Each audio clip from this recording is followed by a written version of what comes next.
ഈ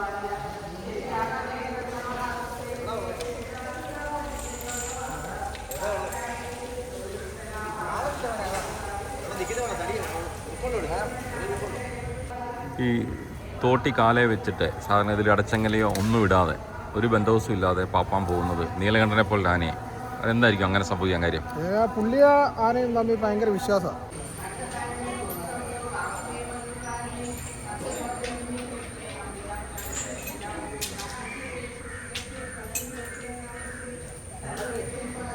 പുള്ളിയാണ് ഇങ്ങനെ നിർത്തിയിട്ട് വേണം തിരുവനന്തപുരം വരെ പോയിട്ട് വരും. ആന അവിടെ തന്നെ ആന എവിടെയും പോകത്തില്ല. മറ്റു പല സ്ഥലങ്ങളിൽ കൊണ്ടുപോകുമ്പോൾ ഇങ്ങനെ തന്നെയാണ് പുള്ളി നിർത്താറ്. ഇങ്ങനെ തന്നെ പരിപാടി സ്ഥലത്ത് പോകുമ്പോഴും പരിപാടിക്ക് പോകുമ്പോഴും ഇങ്ങനെയൊക്കെ തന്നെ. ഇടം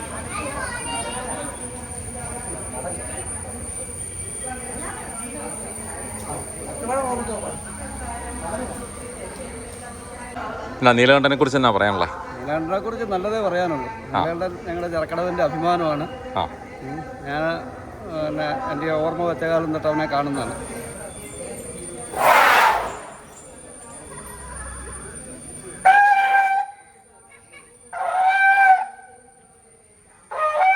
അല്ല, അങ്ങനെ ഒരു ആനക്കൂട് നിർമ്മിക്കണമെന്നുള്ളതിൻ്റെ ഒരു താല്പര്യം എന്തായിരുന്നു? അത് സത്യം പറഞ്ഞാൽ ചേട്ടന്റെ ഒരു വഴിപാടായിരുന്നു. ഹസ്ബൻഡ് മഹാദേവൻ എന്തെങ്കിലും നമ്മൾ സമർപ്പിക്കണമെന്നുള്ളത്. അപ്പം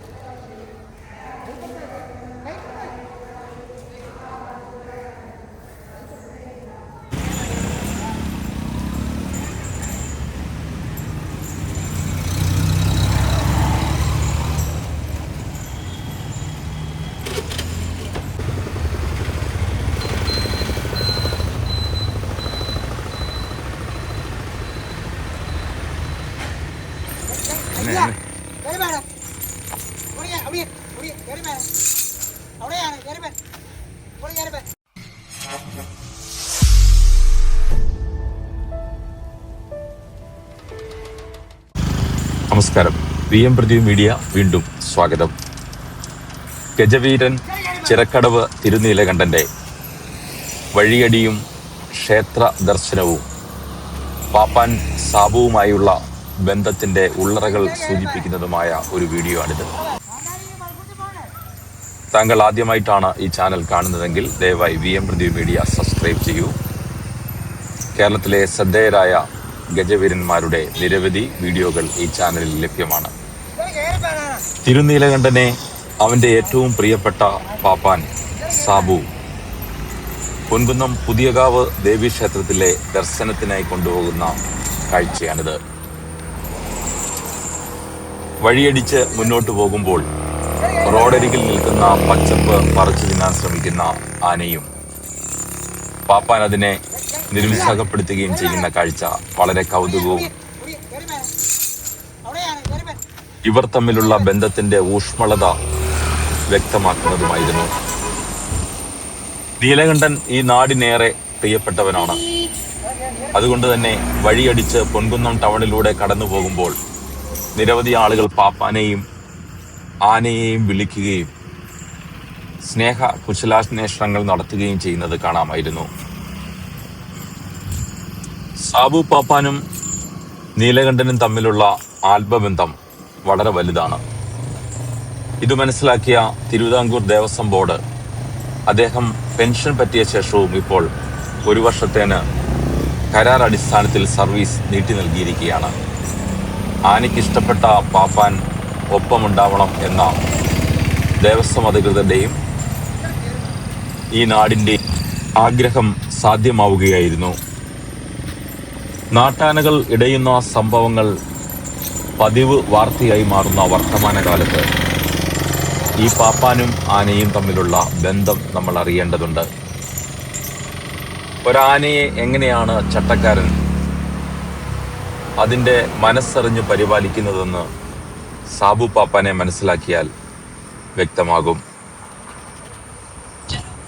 മനുഷ്യരക്തം കൊമ്പിൽ പുരണ്ട കൊമ്പനാണ്, കലിപ്പിന്റെ കാന്താരിയാണ് നീലകണ്ഠൻ. അവനെ പരിപാലിക്കുക, സംരക്ഷിക്കുക എന്ന് പറയുന്നത് തന്നെ പാപ്പാന്മാർക്ക് വലിയ വെല്ലുവിളിയാണ്.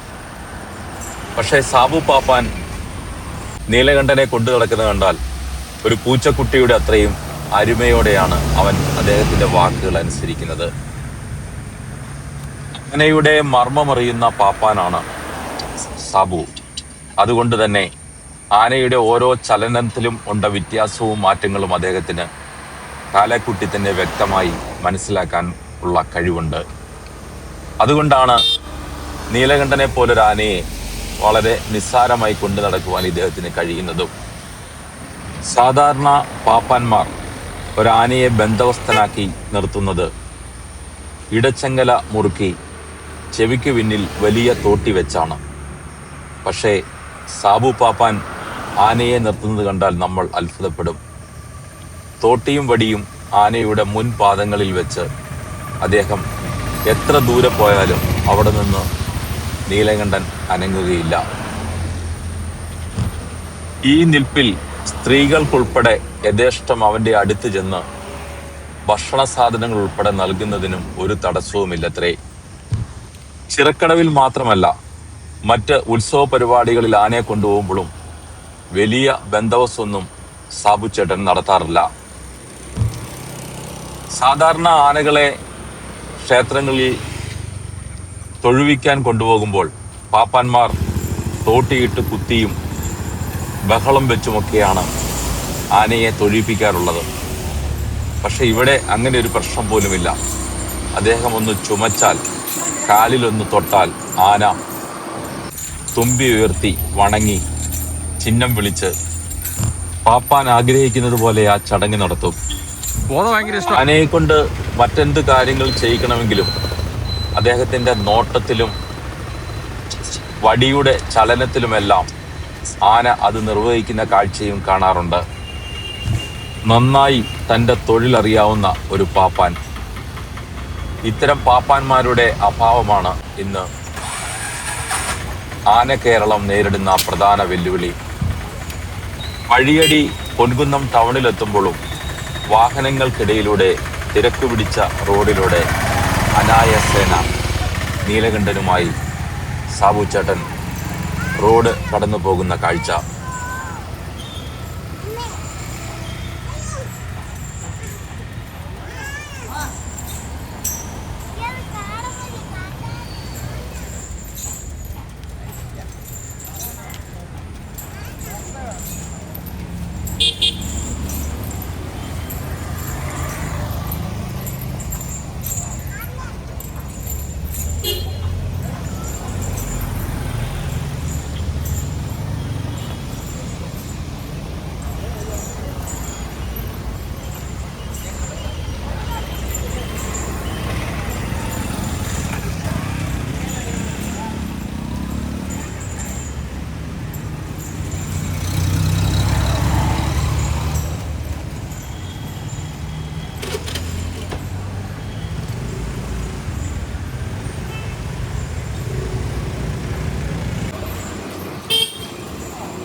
വലത് നോക്കത്തില്ല.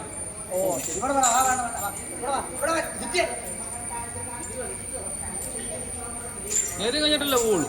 നേതി കഴിഞ്ഞിട്ടല്ലേ പോകുള്ളൂ.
ഈ തോട്ടി കാലയെ വെച്ചിട്ട് സാധാരണ ഇതിൽ അടച്ചങ്ങലെയോ ഒന്നും ഇടാതെ ഒരു ബന്ധവസും ഇല്ലാതെ പാപ്പാൻ പോകുന്നത് നീലകണ്ഠനെ പോലെ ആനയെ, അതെന്തായിരിക്കും അങ്ങനെ സംഭവിക്കാൻ കാര്യം? പുള്ളിയ ആനയും തമ്മിൽ ഭയങ്കര വിശ്വാസമാണ്. പുള്ളിക്ക് 8 വയസ്സുള്ളപ്പം പുള്ളി ഈ ആന ഇവിടെ വന്നതാണ് ചെറുക്കടയിൽ. അന്ന് തൊട്ടേ പുള്ളി ഈ ആനയുടെ കൂടെയൊക്കെ ഉണ്ട്. പിന്നെ പുള്ളിയുടെ വീടും ചെറുക്കടയിൽ തന്നെയാണ്. ആനയായിട്ടുള്ള ഭയങ്കര വിശ്വാസമാണ് പുള്ളിക്ക്. അതിന്റെ ഒരു പരിശീലനത്തിന്റെ ഭാഗമായിട്ടായിരിക്കും അല്ലേ? പുള്ളി എന്ന് പറഞ്ഞാൽ ഈ എല്ലാരെയും പോലെ ഒന്നുമല്ല, ചുമ്മാ തല്ലത്തില്ല, മർദ്ദിക്കത്തില്ല. പിന്നെ ആനയായിട്ട് ഭയങ്കര വിശ്വാസമാണ്. പുള്ളിയാണ് ഇങ്ങനെ നിർത്തിയിട്ട് വേണം തിരുവനന്തപുരം വരെ പോയിട്ട് വരും. ആന അവിടെ തന്നെ ആന എവിടെയും പോകത്തില്ല. മറ്റു പല സ്ഥലങ്ങളിൽ കൊണ്ടുപോകുമ്പോൾ ഇങ്ങനെ തന്നെയാണ് പുള്ളി നിർത്താറ്. ഇങ്ങനെ തന്നെ പരിപാടി സ്ഥലത്ത് പോകുമ്പോഴും പരിപാടിക്ക് പോകുമ്പോഴും ഇങ്ങനെയൊക്കെ തന്നെ ഇട മാത്രമേ കൂട്ടുള്ളൂ. തോട്ടി മാത്രം വെക്കുള്ളൂ, വേറെ ഒന്നും വെക്കും. ആനക്കറിയാം. ഇവിടെ ഇപ്പൊ ആണെങ്കിൽ തന്നെ തൊഴിക്കാനാണെങ്കിൽ സാധാരണ പാപ്പന്മാര് തോട്ടി ഇട്ട് കുത്തുവൊക്കെ ചെയ്യണം.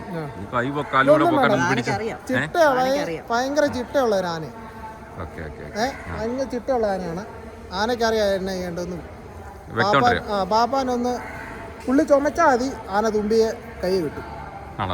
പുള്ളിയുടെ ചുമയിലല്ല, പുള്ളി ദൂരെ ഇപ്പൊ 1/2 കിലോമീറ്റർ ദൂരെ നിന്ന് പുള്ളി ചോദിച്ചാലും ആന കേൾക്കാൻ പറ്റും. ആനക്ക് പുള്ളിയുടെ സൗണ്ട് എല്ലാം മനസ്സിലാവും. പുള്ളി ആന അന്നേരം കൊമ്പേ കൈ കിട്ടും, മൂത്രം ഒഴിക്കും. നീലകണ്ഠനെ കുറിച്ച് എന്നാ പറയാനുള്ള? നീലകണ്ഠനെ കുറിച്ച് നല്ലതേ പറയാനുള്ളൂ. നീലകണ്ഠൻ ഞങ്ങളുടെ ചെറുക്കടവിൻ്റെ അഭിമാനമാണ്. ഞാൻ എൻ്റെ ഓർമ്മ വെച്ച കാലം തൊട്ട് അവനെ കാണുന്നതാണ്. അതുകൊണ്ടൊരു ഇവിടെ വന്ന കാലം തൊട്ട് കാണുന്നതാണ്. ചെറുക്കടവിൽ അവന് ഒരു വിഷയങ്ങളും ഉണ്ടാക്കാറില്ല. വെളിയിൽ എവിടെയെങ്കിലും പോയാൽ എന്നേലുമൊക്കെ വിഷയങ്ങൾ ഉണ്ടാക്കാറുള്ളൂ. ചെറുക്കടവിൽ ഞങ്ങളുടെ അഭിമാനമായിട്ട് തന്നെ മഹാദേവൻ്റെ ഇവനെ ഇങ്ങോട്ട് വരുന്ന വഴിക്ക് ആളുകളൊക്കെ ഓരോ സാധനങ്ങൾ കഴിക്കാൻ കൊടുക്കുന്നതും ഇവനെ പേര് വിളിക്കുന്നതും ഒക്കെ കണ്ടു ഇങ്ങോട്ട് വരുന്ന വഴിക്ക്, അമ്പലത്തിലേക്ക് വരുന്ന വഴിക്ക്. അപ്പോൾ ഇവനെ പാപ്പാൻ നന്ന നിലയിൽ നോക്കുന്നത്. സാബുചേട്ടനെ വലിയ എങ്ങനെയുണ്ട് ഇവന്റെ പാപ്പാന്റെ സംരക്ഷണത്തെ കുറിച്ച് തന്നെ? സാബുവായ പിന്നെയാണ് ഇവൻ ഇത്ര പിന്നെ നന്നായിട്ട് ഇരിക്കുന്നതും. മറ്റുള്ള പാപ്പന്മാരെല്ലാം വന്ന് ഇവനെ പിന്നെ അവനെ വേണ്ട രീതിയിലൊന്നും സംരക്ഷിക്കാറൊന്നും ഇല്ലായിരുന്നു. സാബു നാട്ടുകാരെന്നുള്ള രീതിയിൽ സാബു വന്ന് അവനെ നോക്കുകയും സാബുവിൻ്റെ പരിചരണം കൊണ്ടാണ് നീലാണ്ടൻ ഇത്രയും നന്നായിട്ട് പോയാണെങ്കിലും എഴുന്നള്ളിക്കാനൊക്കെ പറ്റുന്നതും ഒക്കെ.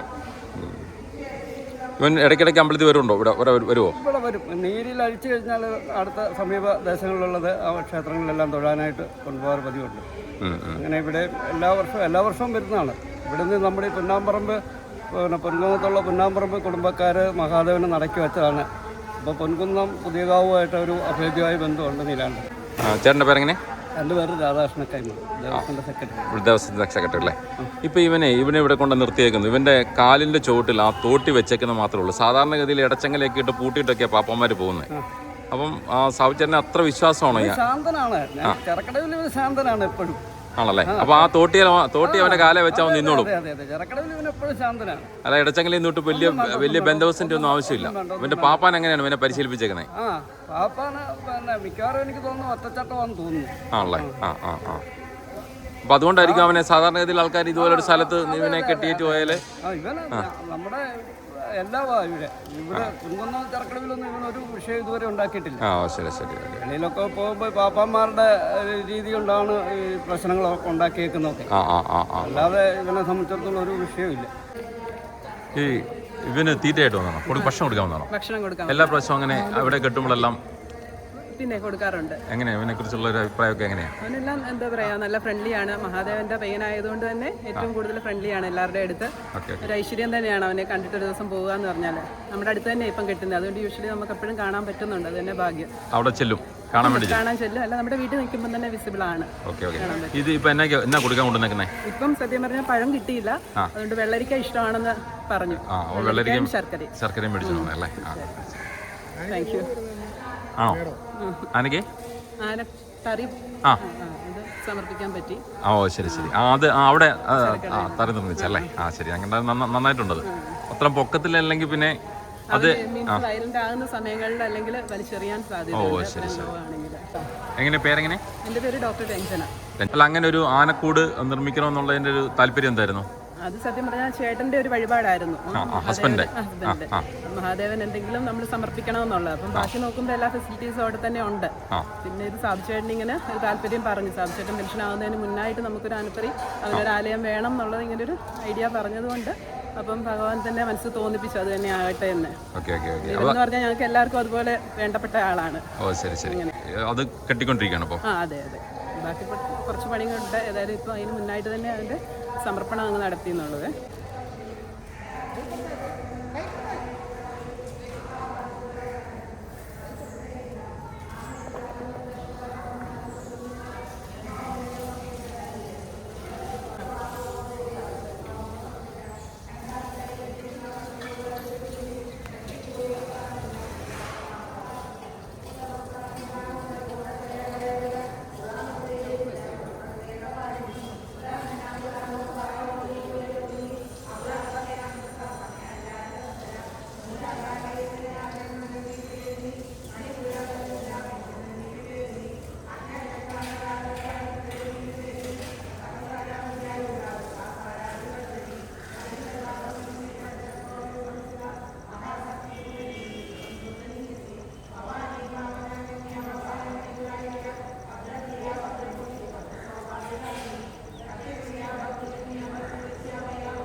വീഡിയോ ഇഷ്ടപ്പെട്ടുവെങ്കിൽ ലൈക്ക് ചെയ്ത് ഷെയർ ചെയ്യൂ. മറ്റൊരു വീഡിയോയുമായി വീണ്ടും കാണാം. നമസ്കാരം.